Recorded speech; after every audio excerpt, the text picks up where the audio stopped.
Every day, the world gives us headlines. But headlines are not history. Headlines are fragments. They tell us what happened, but rarely what it means. Today's subject is real. The facts are real. The pressures behind it are real. Governments are making decisions. Markets are reacting. Armies, companies, voters, and leaders are all moving inside the same storm. This video is not fiction. It is not an invented speech. It is not the voice of Churchill returned from the grave.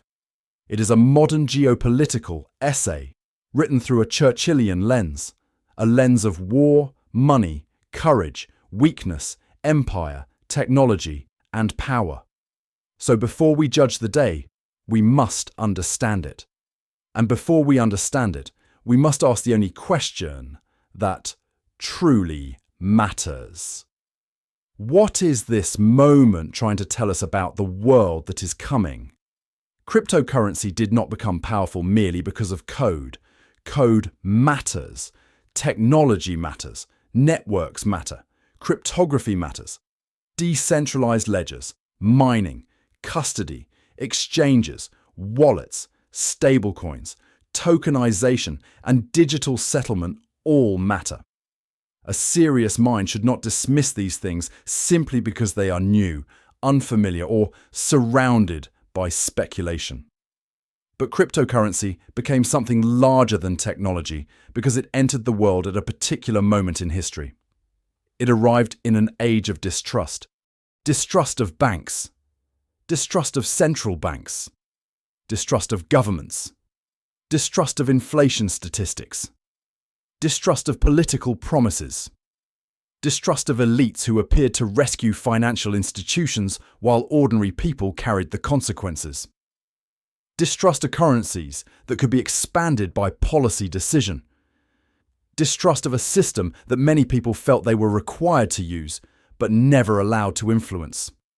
This is why Bitcoin and later the wider crypto universe became more than an investment category. For many people, it became a vote. Not always a rational vote. Not always a well-informed vote. Not always a safe vote. But a vote nonetheless. A vote against the old financial order. A vote against the belief that money should be controlled only by states and central banks. A vote against the idea that savings should sit quietly inside institutions whose rules can change overnight. A vote against the quiet erosion of purchasing power.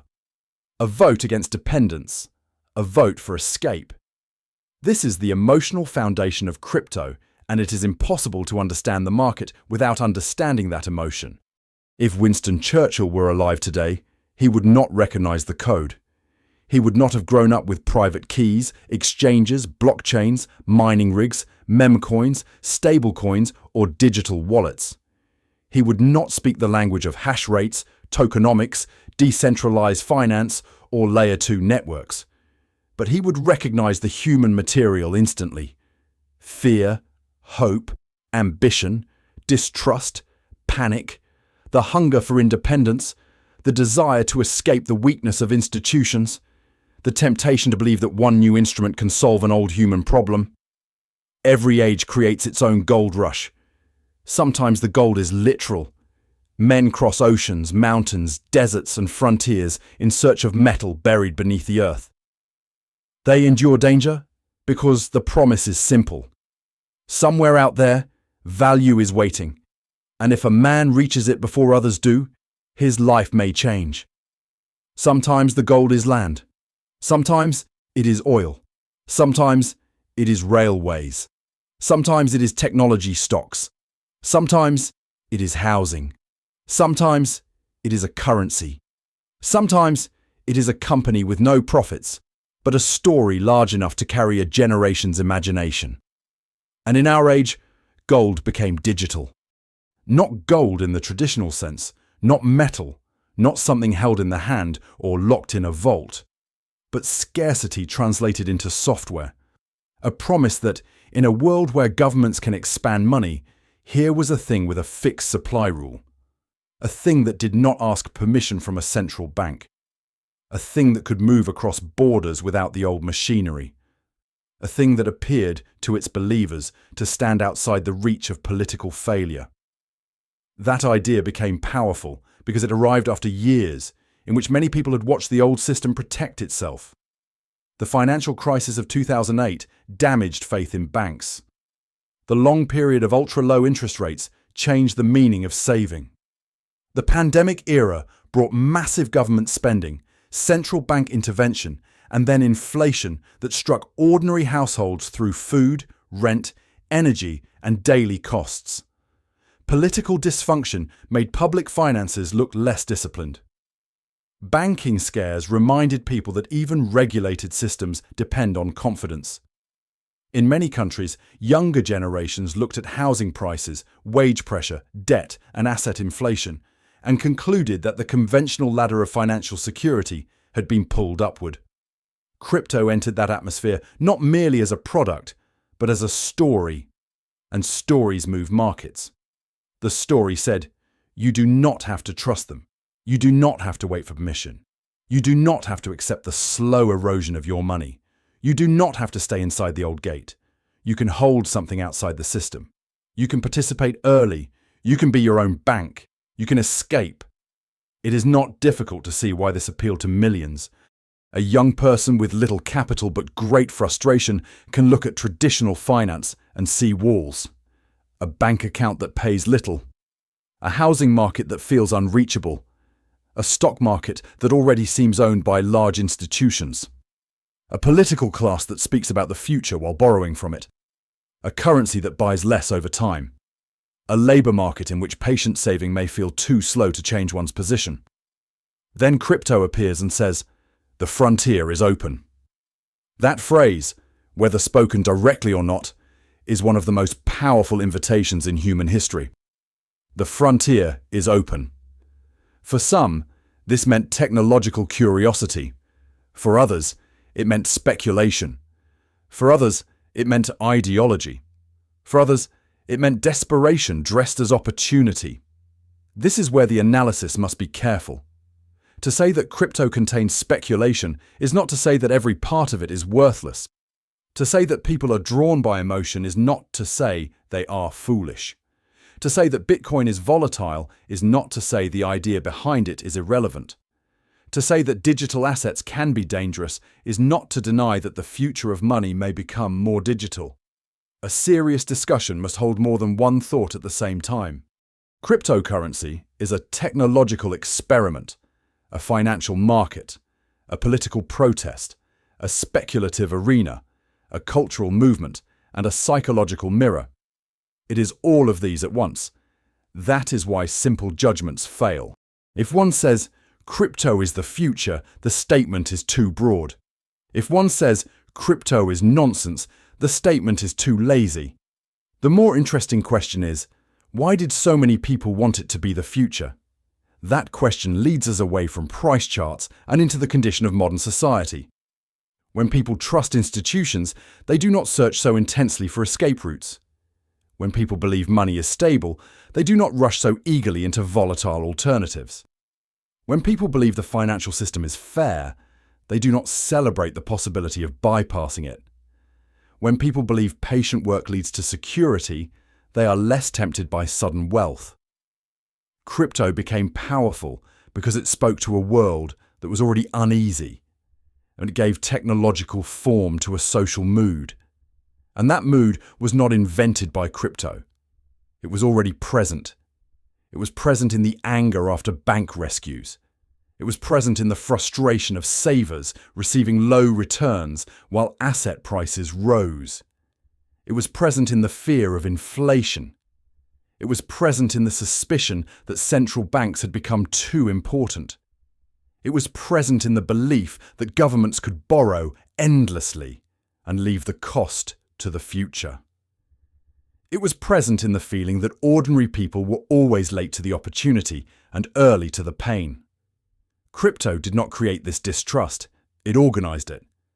That is why the early language around Bitcoin had a moral tone. It was not only about returns, it was about purity, independence, scarcity, discipline, freedom from debasement, freedom from intermediaries, freedom from the mistakes of states. For believers, Bitcoin was not just an asset. It was an argument against inflationary money, an argument against financial censorship, an argument against central authority, an argument against the idea that trust must always pass through institutions. And there is something historically serious in that argument. Money has always depended on trust. Empires, banks, monarchs, republics, central banks and commercial systems have all asked the public to believe that a piece of paper, a coin, a bank entry, or a digital balance represents value. When that belief is damaged, people search for substitutes.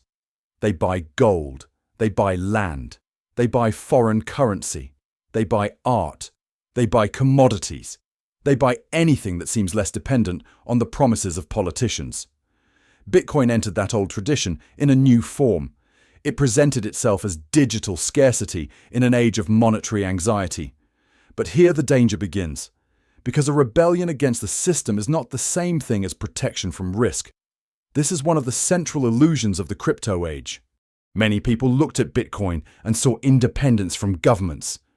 They looked at the wider crypto market and saw freedom from banks. They looked at decentralized finance and saw escape from gatekeepers. They looked at early gains and saw proof that the old rules no longer applied. But risk does not disappear when the institution disappears. It changes shape. If a person leaves the banking system, he may escape certain institutional risks. But he may inherit custody risk, exchange risk, hacking risk, liquidity risk, regulatory risk, volatility risk, fraud risk, leverage risk, and the risk of his own emotions. If a person buys an asset outside government control, he may reduce exposure to one type of monetary authority. But he may increase exposure to market panic, technological failure, manipulation, or simple overvaluation. If a person rejects the slow discipline of traditional wealth building, he may feel free for a moment. But he may also become more vulnerable to the crowd. This is where the old wartime mind would pause. Freedom without discipline is not security. Independence without judgment is not strength. Distrust of the old system does not automatically make the new system safe. This is not an argument against crypto. It is an argument against confusion.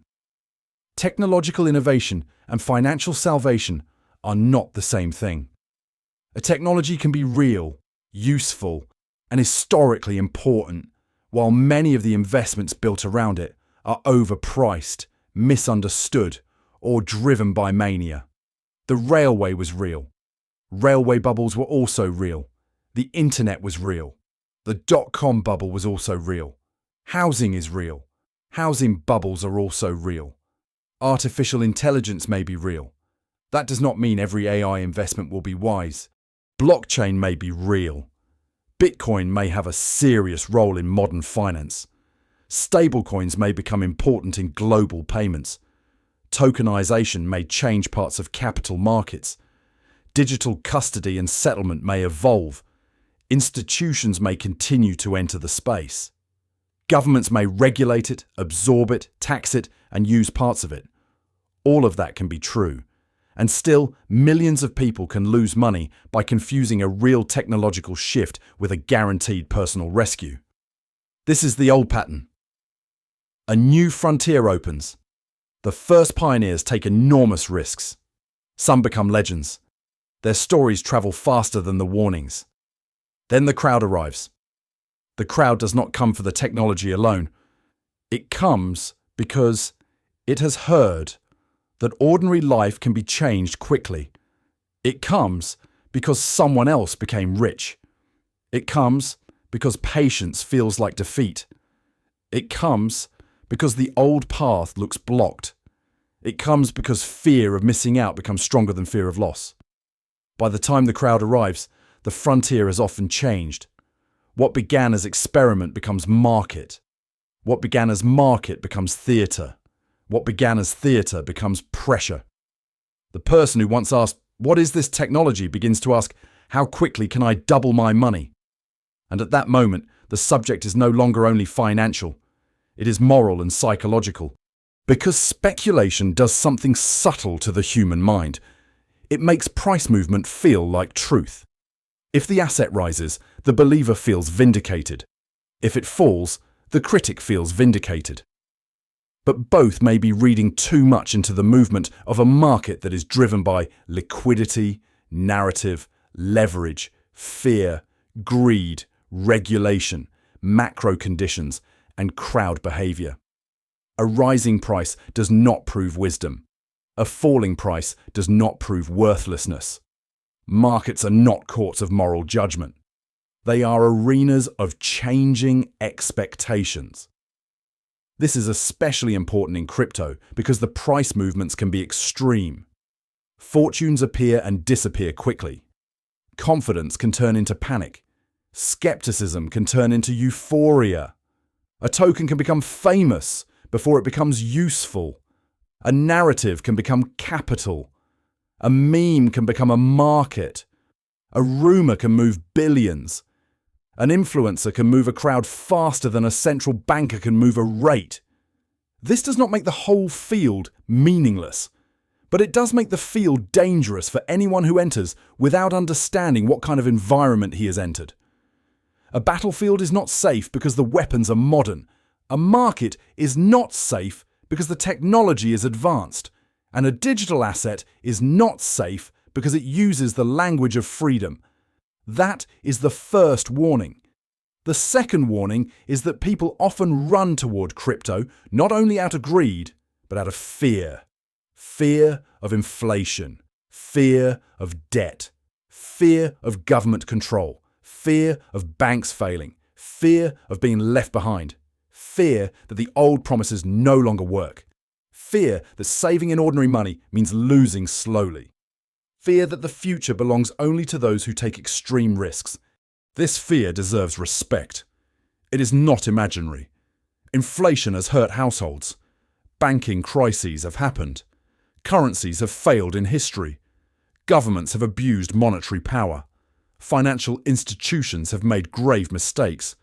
Many ordinary people have good reason to distrust parts of the system. But fear is a dangerous financial advisor. Fear can push a person out of one risk and into another without a clear understanding of either. A man may flee the weakness of paper money and buy an asset that can fall sharply in a week. He may flee the bank and place his savings on an exchange he does not understand. He may flee inflation and enter a speculative cycle driven by leverage. He may flee government control and become dependent on a platform, a wallet, a password, a liquidity pool, or a crowd. The form of dependence changes. The need for judgment does not. This is what a Churchillian analysis would likely see most clearly. Not the novelty of the instrument, but the permanence of human nature beneath it. The flags change. The currencies change. The machines change. The screens replace the trading floor. The wallet becomes digital. The gold rush moves from riverbeds to blockchains. But man remains man. He still fears poverty. He still envies sudden wealth. He still follows crowds. He still mistakes confidence for knowledge. He still believes, at moments, that history has made an exception for him. He still wants safety, but he also wants miracle. And when a market offers both words at once, safety and miracle, the danger is already present. This is the great illusion at the heart of many speculative ages. People do not only want profit, they want profit to feel righteous. They want the asset to rise, but they also want to believe that buying it makes them wiser than the old world, freer than the institutions, earlier than the crowd, and protected from the decay of the system. Crypto, at its most powerful, offered that emotional combination. It said, you can make money and you can be part of a revolution. That is a very strong promise. Too strong to accept without examination. Again, this is not to say the revolution is entirely false. Some revolutions begin as speculation and leave behind real infrastructure. The internet bubble destroyed capital, but the internet did not disappear. Financial manias can be foolish in the moment and still point toward future change. The question is not whether digital assets will matter. Some likely will. The question is whether the individual understands the difference between a historical trend and a personal guarantee. The future can be real and still bankrupt the impatient. That sentence applies far beyond crypto. It applies to empires. It applies to technology. It applies to markets. It applies to every age in which human beings see the direction of history and assume that buying the right symbol will make them safe. There is no safety in symbols alone. There is only risk understood or risk misunderstood. And much of the crypto age has been a battle between those two conditions. On one side, serious builders, cryptographers, investors, engineers, payment firms, custody providers, regulators, and institutions try to understand what digital assets can become. On the other side, waves of speculation turn every new narrative into a race. One side asks, what can this technology do? The other asks, how fast can this price move? Both exist in the same market. That is why the subject is so difficult to judge from the outside. The same ecosystem can contain innovation and illusion, discipline and gambling, freedom and manipulation, decentralization and new forms of dependence, genuine distrust of government, and shallow dreams of sudden wealth. It is not one clean thing. It is a mirror. And what it reflects is not always flattering. It reflects a world that no longer fully trusts its money. It reflects a generation unsure that traditional saving can protect them. It reflects anger toward institutions that appear to fail upward. It reflects anxiety about inflation and debt. It reflects admiration for technology. It reflects impatience with slow progress.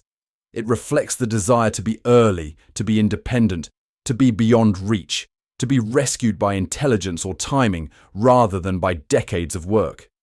It reflects both courage and recklessness, both curiosity and desperation, both legitimate criticism of the old order and dangerous belief in easy escape. That is why cryptocurrency cannot be understood merely as an asset class. It is a symptom. It is a market, yes. It is a technology, yes. It is a speculation, yes. It is also a message. And the message is this. Many people no longer believe that the institutions which once promised stability can fully protect them. That does not mean crypto will replace those institutions. It does not mean crypto will fail. It means the rise of crypto tells us something about the age.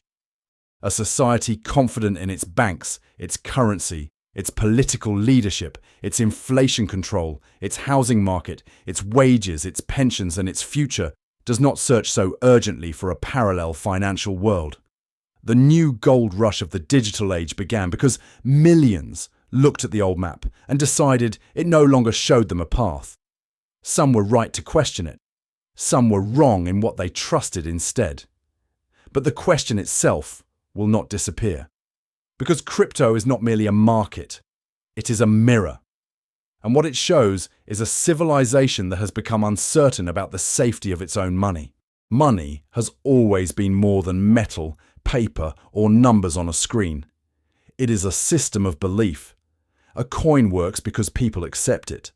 A bank deposit works because people trust the bank. A government bond works because investors believe the state will repay. A currency works because millions of people, companies, institutions, and foreign governments behave as though it will still matter tomorrow. This is why every monetary system is, beneath its technical surface, a political arrangement.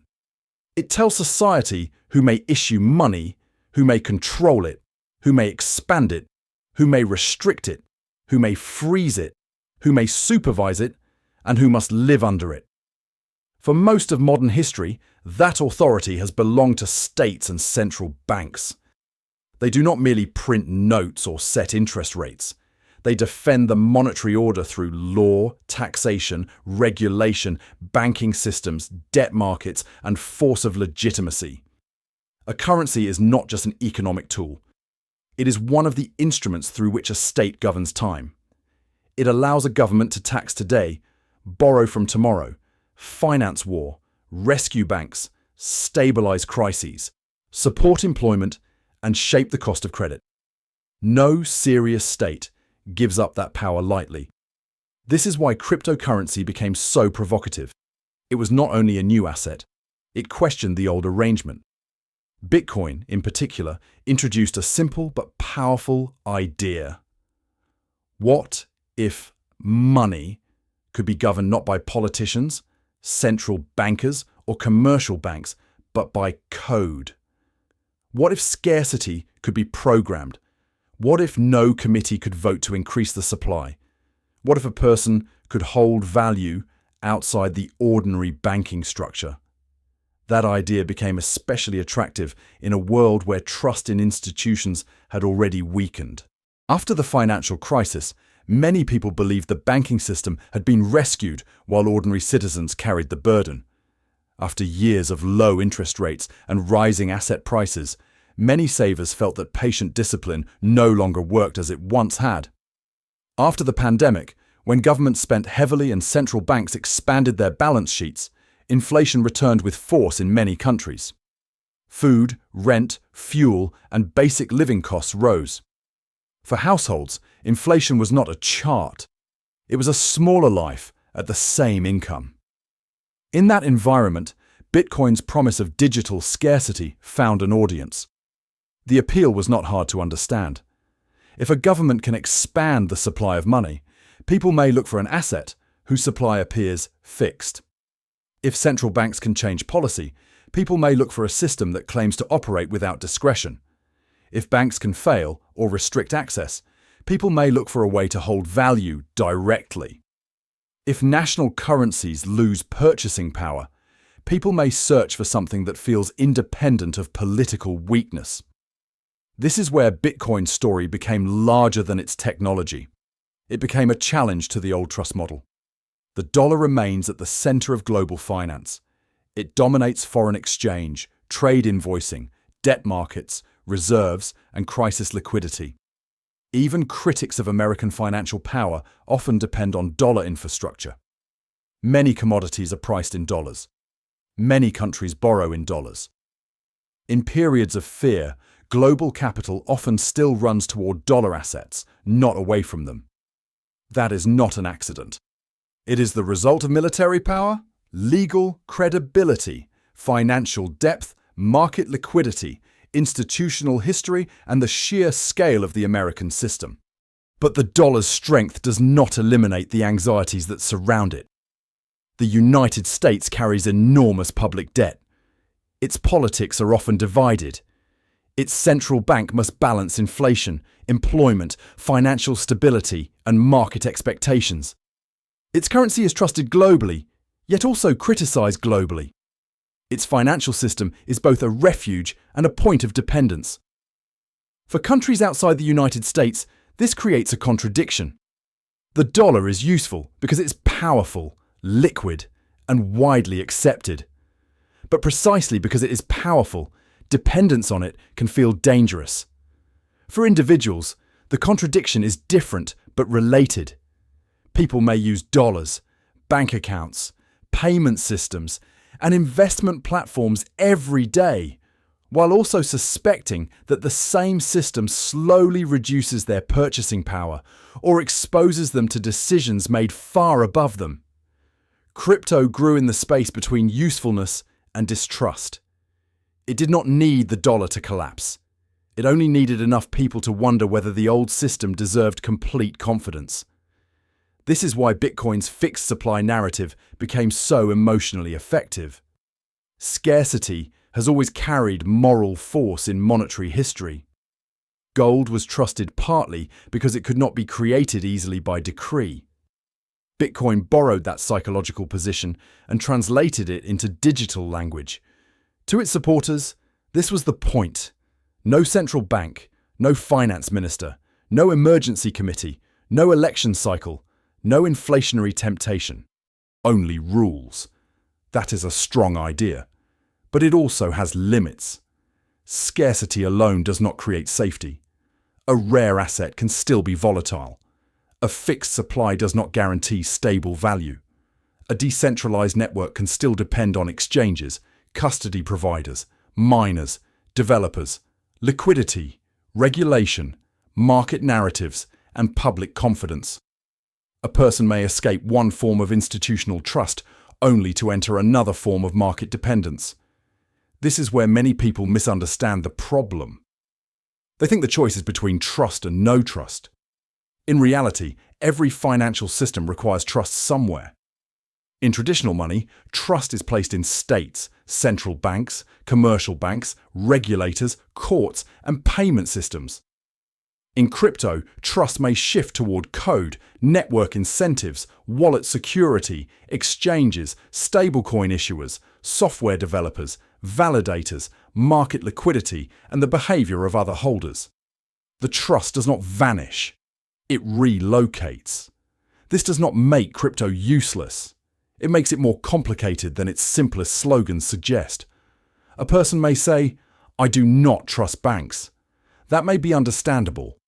But if he holds assets on an exchange, he now trusts the exchange. If he holds them himself, he trusts his own ability to protect private keys. If he uses stablecoins, he trusts the issuer, the reserves, the redemption mechanism, and the regulatory environment. If he buys tokens because a crowd is enthusiastic, he trusts the crowd. The old system has weaknesses. The new system has different weaknesses. A Churchillian view would likely be skeptical of any promise that removes difficulty from human affairs. It would not reject innovation simply because it is disruptive, but it would ask what kind of trust is being replaced and what kind of trust is being created in its place.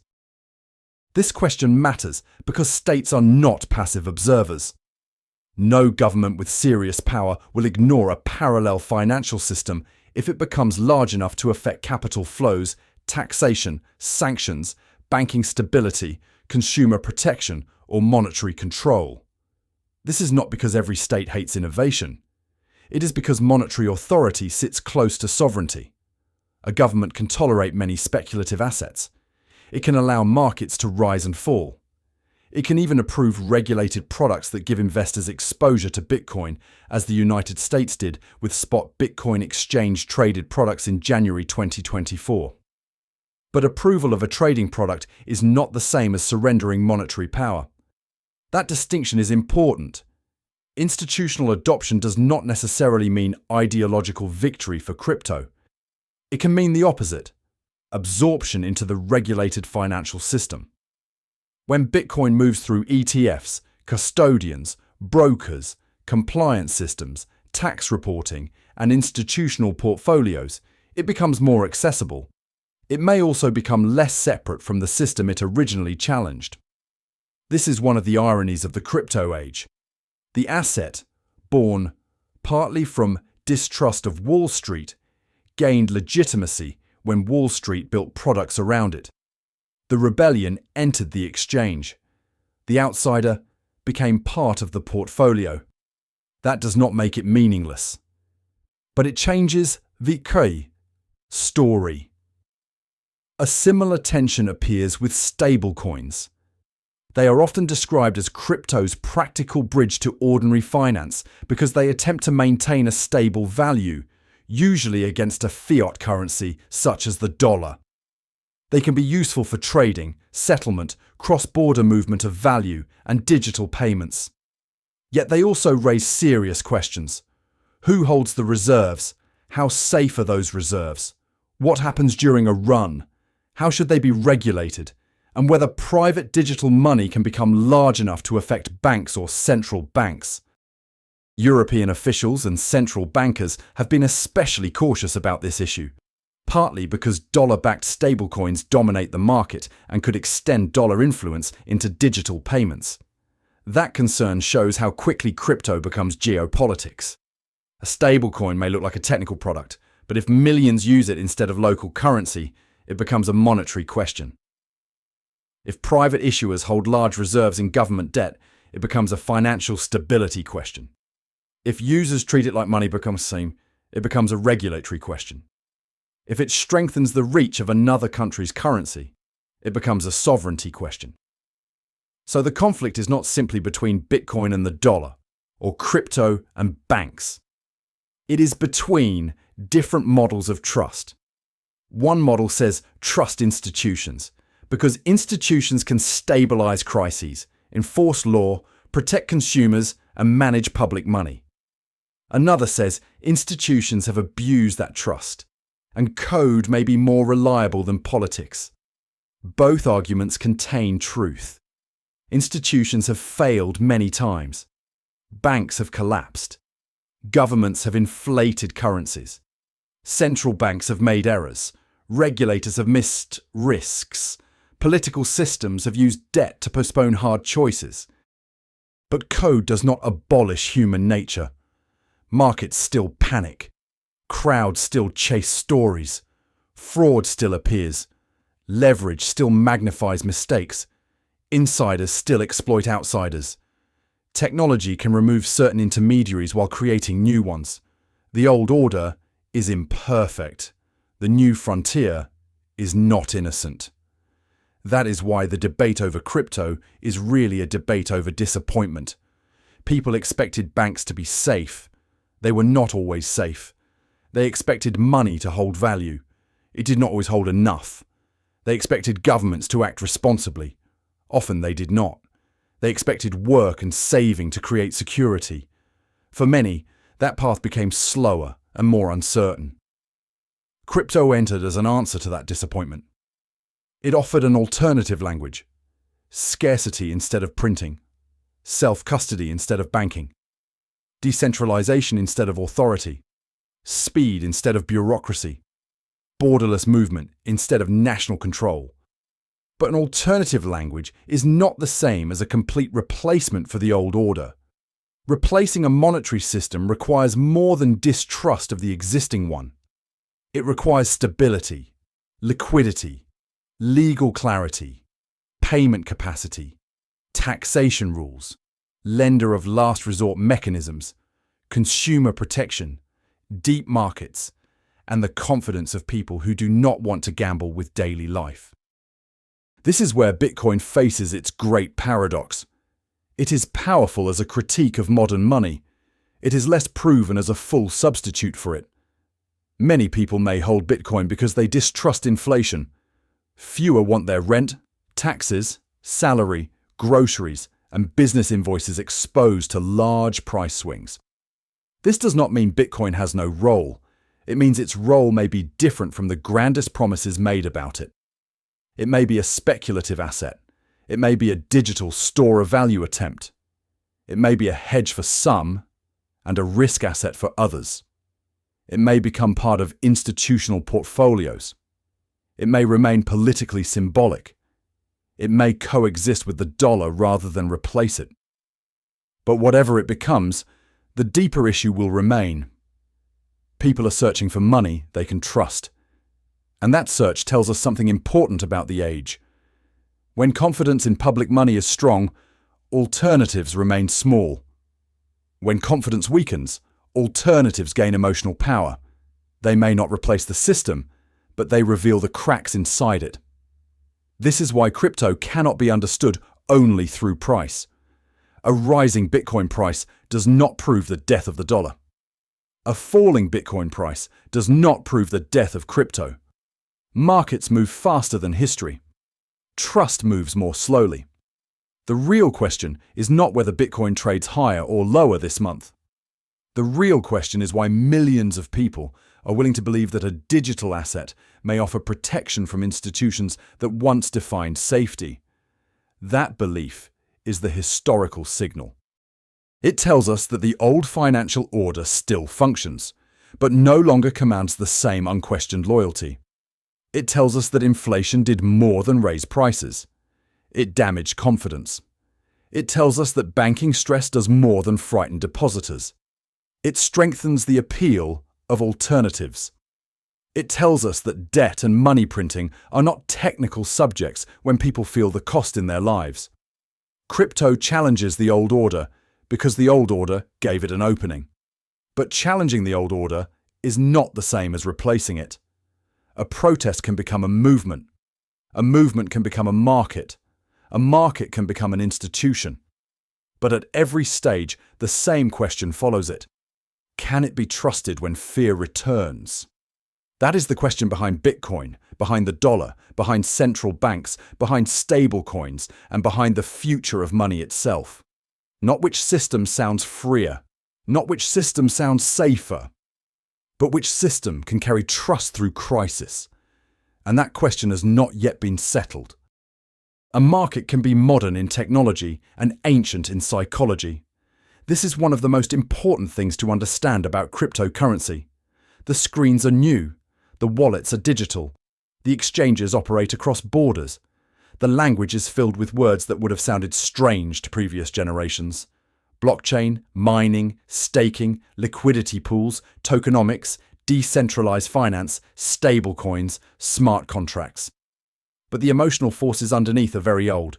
Greed, fear, hope, panic, envy, overconfidence, herd behavior, the desire to enter before others and leave before the fall. The belief that this time the crowd may be right because the technology is new. That is why the crypto market cannot be understood only as an engineering story. It is also a human story. And human nature has not been upgraded with the software. Volatility is the first fact a serious observer must face. Bitcoin and other digital assets can rise sharply and fall sharply. The movements are often much larger than what ordinary investors experience in traditional currency markets or broad stock indexes. This does not make crypto worthless. It does mean that anyone treating it as safe, in the ordinary sense, is using the wrong word. An asset can be valuable and still be unstable. An asset can be part of the future and still be dangerous at the wrong price. An asset can have a serious long-term thesis and still destroy people who enter with leverage, impatience, or borrowed confidence. This is where many ordinary investors get into trouble. They do not enter the market at the beginning of a quiet accumulation phase. They enter when the story has already become loud. They hear that Bitcoin has reached a new high. They see screenshots of profits. They see influencers speaking with absolute certainty. They see friends who once knew little about markets suddenly using the language of financial revolution. They watch price charts moving faster than wages, savings, and ordinary life. And then the emotional pressure begins. If everyone else is getting rich, waiting feels like losing. This is the power of FOMO, the fear of missing out. It turns patience into weakness. It makes caution feel old-fashioned. It makes a person believe that the real danger is not losing money, but failing to enter before the next rise. In traditional investing, time is often treated as an ally. In speculative manias, time becomes an enemy. The investor feels chased by the chart. That is a dangerous psychological position. A person who feels rushed rarely thinks clearly. He stops asking whether the price makes sense. He asks whether it can go higher before he buys. He does not study risk. He studies other people's excitement. The decision becomes social before it becomes analytical.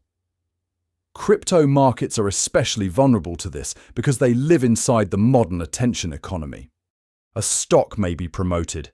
A commodity may become fashionable. A housing market may become euphoric. But crypto moves through social media with unusual speed. Narratives spread instantly. A coin can become famous before many people understand what it does. A meme can become a market. A rumor can become a rally. A personality with a large following can shift sentiment more quickly than a traditional analyst report ever could. This does not mean every influencer is dishonest. Some are serious. Some are knowledgeable. Some warn about risk. But the structure of the medium rewards confidence more than caution. A calm explanation receives less attention than a bold prediction. A warning sounds boring during a rising market. A realistic discussion of downside loses to a chart promising escape. This is not unique to crypto, but crypto magnifies it. The market trades constantly. The community never sleeps. Prices move on weekends. Narratives form and collapse quickly. The result is an environment where people are not only investing, they are watching, reacting, comparing, and emotionally participating almost all the time. In such an environment, the greatest danger is not always fraud. Fraud exists, and regulators have repeatedly warned about it. The SEC has issued investor alerts about crypto asset securities, scams, fake platforms, social media manipulation, and the importance of understanding risk tolerance before investing. Those warnings matter because the combination of new technology, large promises, and inexperienced investors creates ideal conditions for deception. But even without fraud, there is another danger: self-deception. A person can lose money in a legitimate market simply by misunderstanding himself. He may believe he is investing when he is gambling. He may believe he has conviction when he is following the crowd. He may believe he understands volatility because he has seen it on a chart, but discover during a collapse that he cannot emotionally survive it. He may say he is holding for 10 years, then sell after 3 frightening weeks. He may say he accepts risk, but only because the risk has not yet arrived. This is one of the oldest problems in finance. People often overestimate their courage in calm weather. A Churchillian mind would likely recognize this immediately. Not because crypto is uniquely foolish, but because human beings have always been tempted by stories that make risk feel noble. A speculative position can begin to feel like a cause. A price target can feel like destiny. A market community can feel like an army. That can give people confidence, but it can also remove discipline. And discipline is the difference between calculated risk and emotional gambling. Calculated risk begins with limits. How much can be lost? What is the time horizon? What would change the thesis? What part of the portfolio is exposed? Is there leverage? Is the asset liquid? Is custody secure? Is the person relying on knowledge or on hope? Emotional gambling begins differently. It begins with the imagined reward. It asks how much can be made if the price rises. It looks for confirmation. It avoids uncomfortable questions. It treats skepticism as betrayal. It confuses intensity of belief with quality of judgment. Crypto attracts both types of people. There are disciplined investors who understand the volatility, position size carefully, avoid leverage, secure custody, and accept that they may be wrong. There are also people who enter because they cannot bear the thought that others may become rich without them. The second group is far more vulnerable. Leverage makes the danger worse. In a volatile market, borrowed exposure can turn a normal price movement into a forced liquidation. The investor may be correct about the long-term direction and still be destroyed by short-term movement. This is one reason speculative markets can be so cruel. They do not only punish wrong ideas, they punish bad structure. A person can have the right story and the wrong position size. He can believe in the future of Bitcoin and still lose money because he used leverage, bought too late, panicked too early, trusted the wrong platform, or placed too much of his life inside one unstable asset. This is why freedom in markets can become dangerous. Freedom allows choice, but it also removes protection. In the traditional financial system, rules can be restrictive, slow, and frustrating. In crypto, access can be faster and more open. That openness is part of the appeal. It allows people to participate without the old gatekeepers. But access is not the same as understanding. A market that lets anyone enter does not guarantee that everyone is prepared. The removal of barriers can feel like liberation. It can also expose inexperienced people to risks they do not know how to measure. This is not an argument for treating adults as helpless. It is an argument for recognizing that financial freedom requires financial discipline. Without discipline, freedom can simply mean the right to make mistakes faster. The crypto world often speaks the language of independence. Be your own bank. Hold your own keys. Escape the system. Control your assets. These ideas can be meaningful. They can also be demanding. Being your own bank means accepting responsibilities that banks normally carry.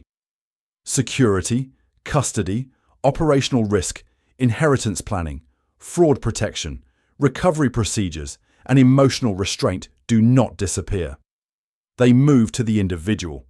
For some people, that is empowering. For others, it is too much.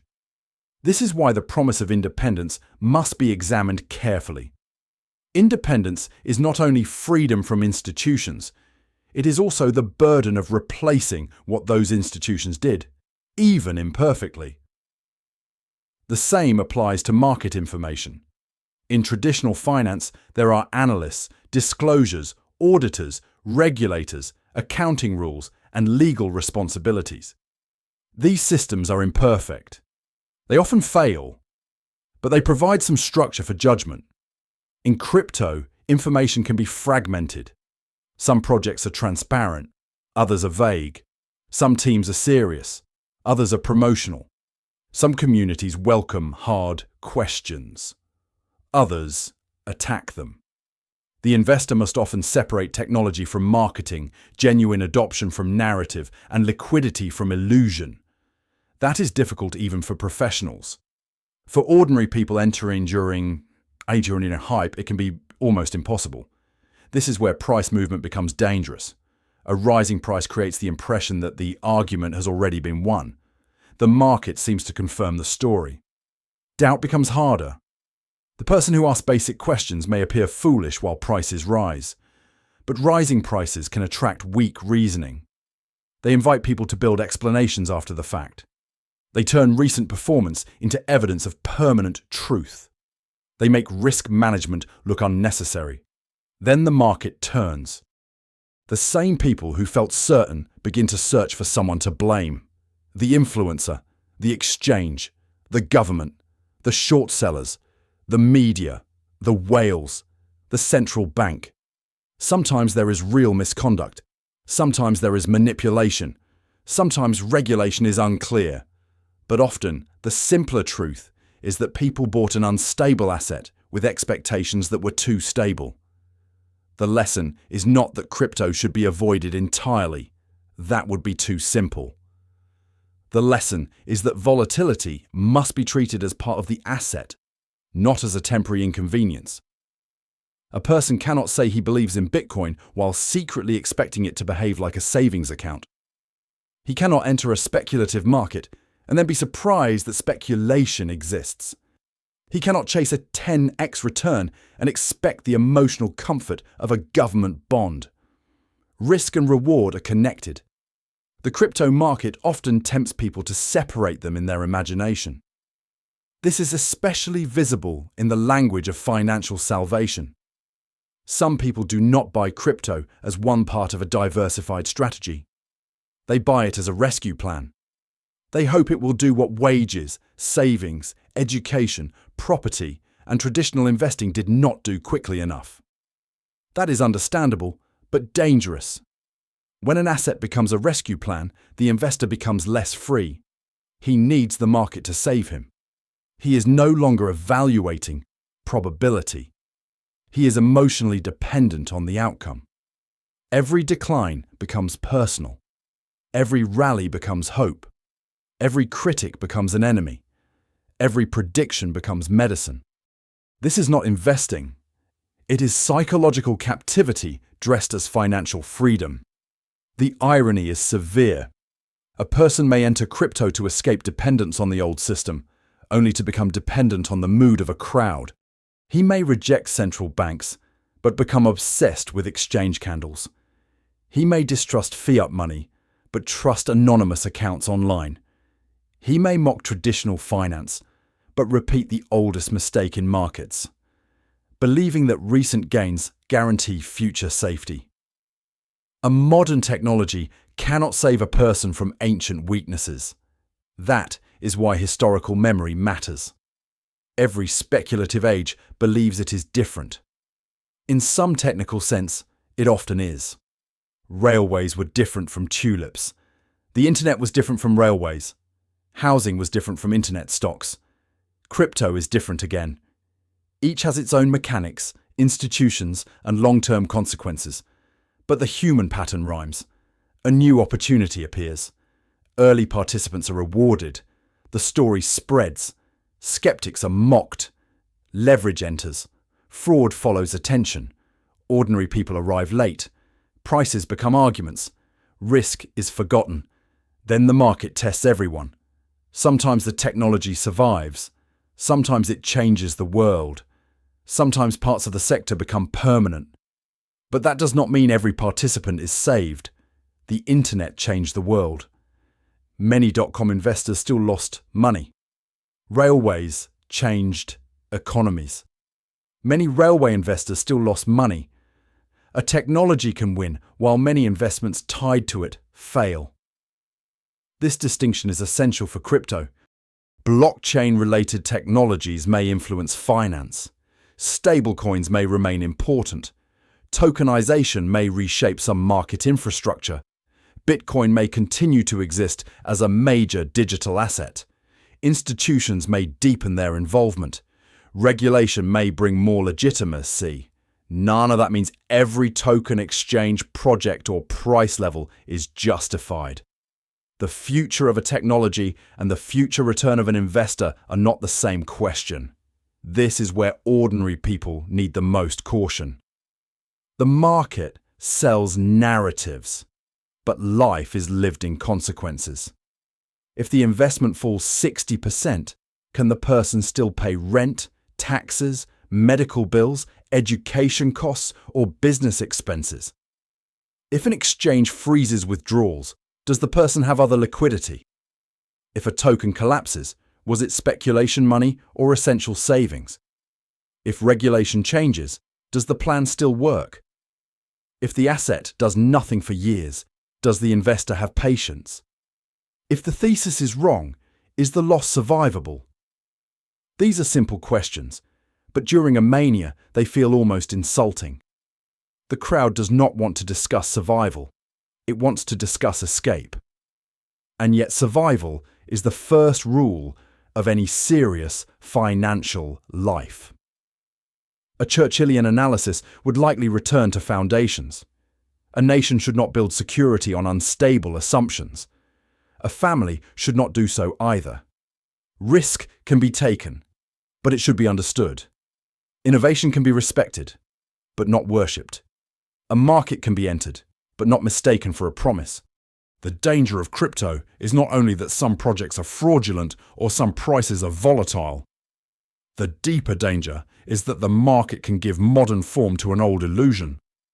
That there is a path to safety without discipline, wealth without patience, independence without responsibility, and freedom without judgment.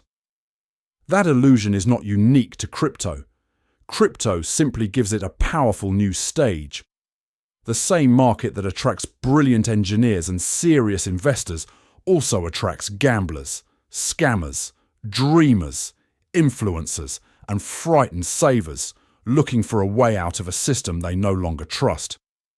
This mixture makes the space fascinating, but unstable. A person can respect the technology and still distrust the crowd. He can believe that digital assets may matter and still refuse to treat them as guaranteed protection.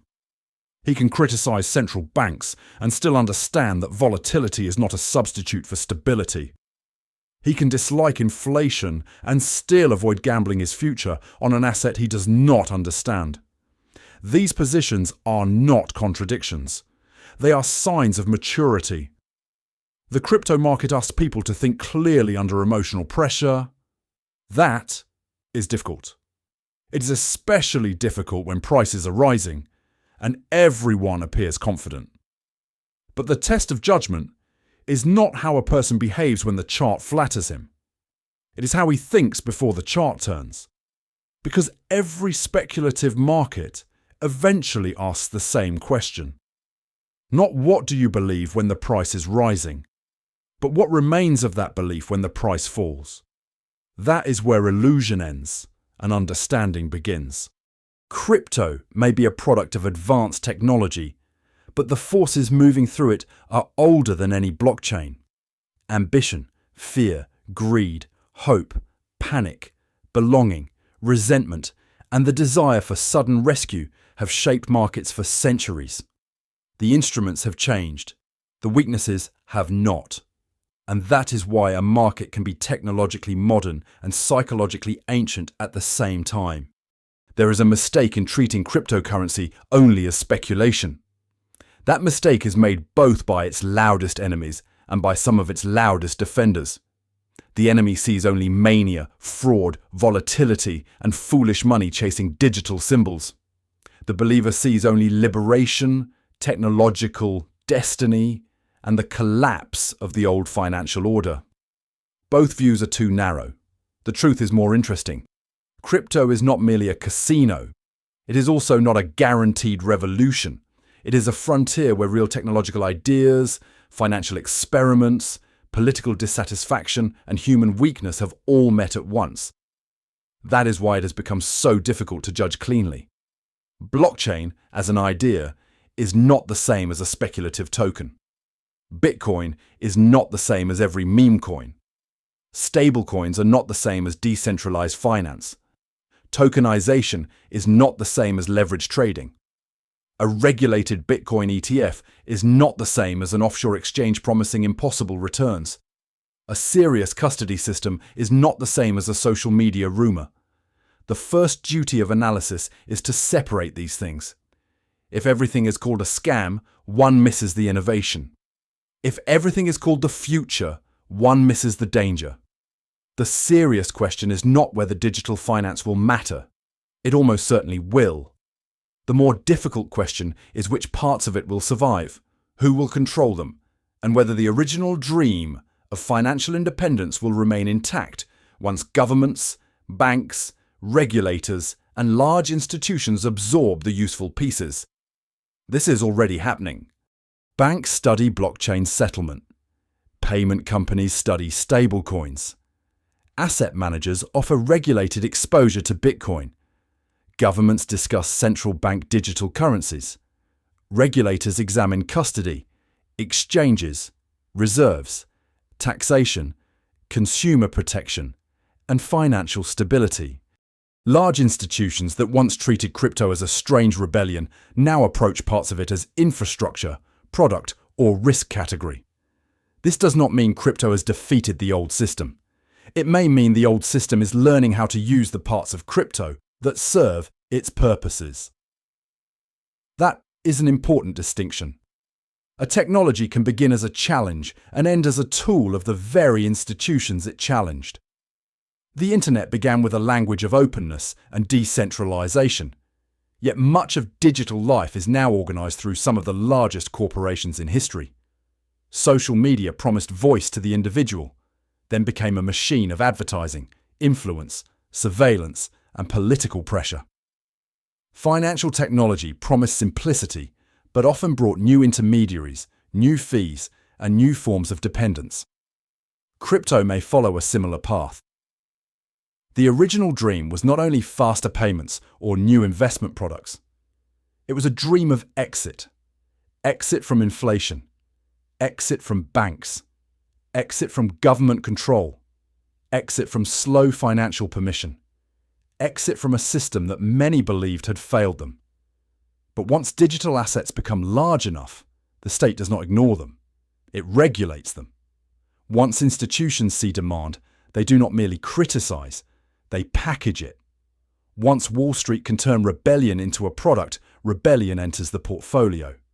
This is not necessarily bad. Regulation can reduce fraud. Institutional custody can reduce operational risk. ETFs can make exposure easier and more transparent for some investors. Stablecoin rules can protect users and clarify reserves. A more mature system may be less chaotic than the frontier that came before it. But something changes in the process. The dream of total escape becomes harder to maintain when the escape route is traded through a broker, taxed by the state, custodied by an institution, and discussed in central bank reports. This is the great irony of crypto. To become safer and larger, it may have to become more connected to the system it was designed to avoid. That does not make it meaningless. It makes it historical. Many revolutions become institutions. Many frontiers become regulated territories. Many rebels become bankers. Many tools created against power are eventually used by power. A Churchillian view would not be surprised by this. Power does not disappear because technology changes. It adapts. It studies the new instrument, resists it, regulates it, and sometimes absorbs it. The state may move slowly, but it does not easily surrender the command of money. Money is too close to sovereignty. Through money, the state taxes. Through money, it borrows. Through money, it pays soldiers, pensions, contractors, hospitals, and creditors. Through money, it responds to crisis. Through money, it projects authority. A government may tolerate private assets. It may even allow speculation. But if a private monetary system becomes large enough to threaten taxation, sanctions, capital controls, banking stability, or monetary policy, the state will respond. This is not conspiracy. It is the nature of government.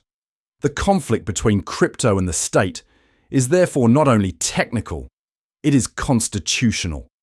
It asks who has the right to define money, who may move value, who may supervise transactions, and who may protect or restrict the financial life of citizens. The answer will not be decided by ideology alone. It will be decided by usefulness, crisis, law, market behavior, and political power. If crypto becomes useful to the state may use it. If it threatens the state may restrict it. If it creates systemic risk, regulators will intervene. If it becomes a tool of ordinary commerce, tax authorities will follow.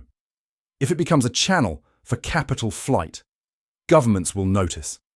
If it becomes a major part of savings, consumer protection becomes unavoidable. This is why the future of crypto is unlikely to be a pure victory for decentralization or a pure defeat. It will probably be mixed.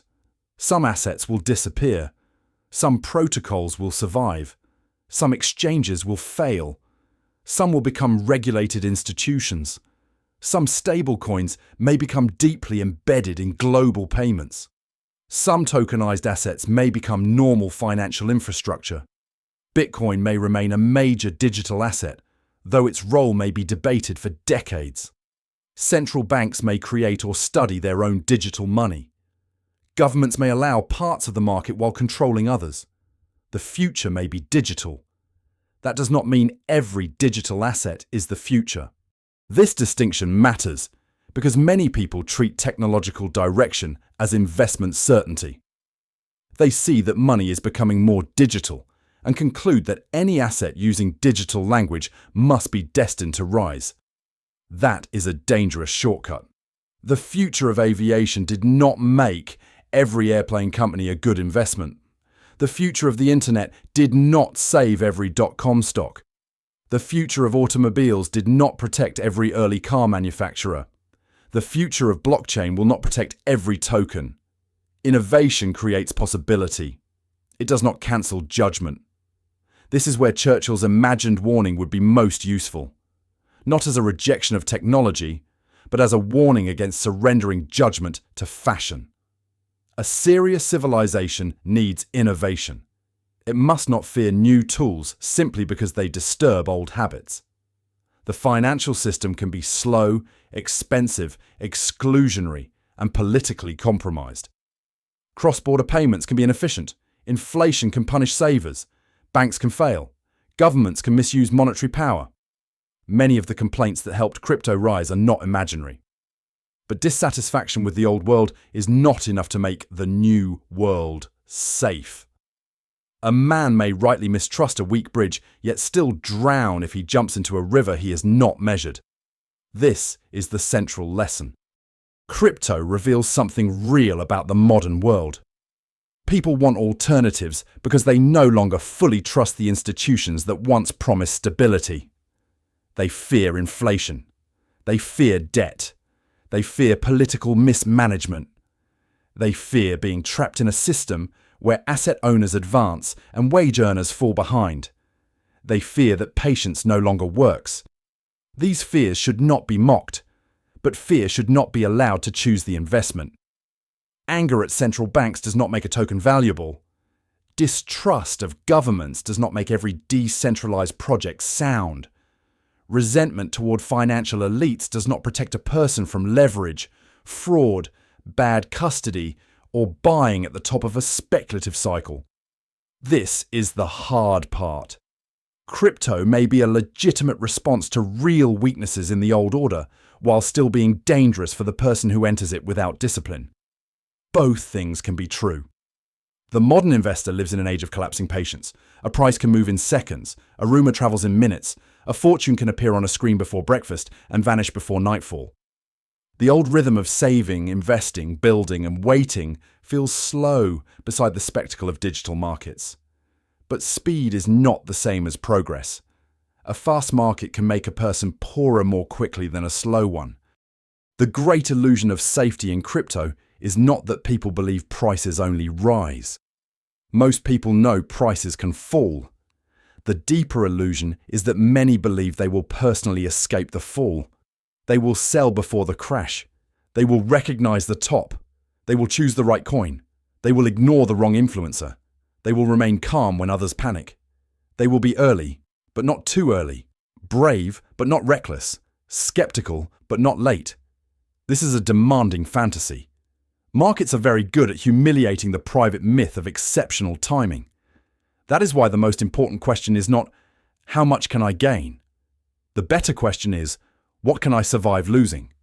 This does not mean one should never take risk. No serious financial life is free of risk. Holding cash has inflation risk. Holding bonds has interest rate risk.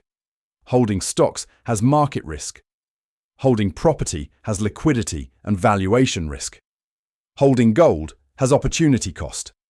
Holding crypto has volatility, custody, regulatory, technological, and behavioral risk. The issue is not whether risk exists. The issue is whether the risk is understood. An asset someone understands can still fall. But at least the person knows why he owns it, what would change his view, and how much damage he can absorb. An asset bought under emotional pressure becomes a master. The owner no longer holds it with judgment. He waits for it to rescue him. This is where financial freedom can turn into a different form of captivity. A person may enter crypto to become independent from banks and governments, then become mentally dependent on price alerts, online narratives, and the mood of strangers. He may reject official money because he fears manipulation, then follow anonymous accounts making predictions with no accountability. He may want to escape inflation, but expose himself to an asset that can lose far more purchasing power in a short period than inflation would take in years. None of this proves crypto is evil. It proves that human beings remain vulnerable inside every new market. Technology changes instruments. It does not replace character. The old forces remain: greed, fear, hope, panic, courage, patience, discipline, envy, and self-deception. They move beneath every chart, whether the asset is gold, land, railways, internet stocks, houses, oil, or Bitcoin. This is why the final judgment on crypto should not be simple. It may become part of the future financial system. Some of its ideas may improve payments, settlement, custody, and access. Bitcoin may continue to serve as a major digital asset for those who understand its risks. Stablecoins may remain important in global digital transactions. Tokenization may change how certain assets are issued and traded. But none of that removes the need for prudence. No free person should build his future on an asset he does not understand, a promise he cannot measure, or a crowd he cannot control. That is not anti-crypto. It is anti-illusion. The most revealing thing about cryptocurrency is not only the technology. It is the hunger around it. The hunger for escape. The hunger for fairness. The hunger for speed. The hunger to be early. The hunger to believe that somewhere outside the old institutions, there's a cleaner, harder, more honest form of money. That hunger tells us the old order has lost moral authority in the eyes of many. But the failure of one system does not guarantee the safety of another. This is where history asks for restraint. The dollar may be imperfect. Central banks may make mistakes. Governments may borrow too much. Banks may fail. Inflation may erode trust. Yet the answer to institutional weakness cannot be blind faith in volatility. If the old system deserves criticism, the new one deserves examination. Crypto may challenge the world of money, but it cannot repeal the laws of risk. It may offer tools, but not wisdom. It may offer access, but not discipline. It may offer independence, but not immunity from error. And if Churchill were looking at this strange digital frontier, he might not dismiss it from the comfort of the past. He would likely see that something serious has happened when millions of people begin searching for money beyond the state, beyond the bank, beyond the old promises. But he would also see the warning. A civilization that loses trust in its institutions will search for substitutes. Some substitutes may be useful, some may be dangerous, some may be both. But no substitute can save people from the need to think clearly. The future of money may indeed be more digital. But the future of financial survival will still belong to the old virtues. Patience, courage, skepticism, discipline, and the ability to distinguish freedom from fantasy. Crypto may be part of the world that is coming. It may change markets. It may influence payments. It may force governments to confront the weaknesses of their own money. It may survive criticism, crashes, regulation, and ridicule. But it is not a substitute for wisdom.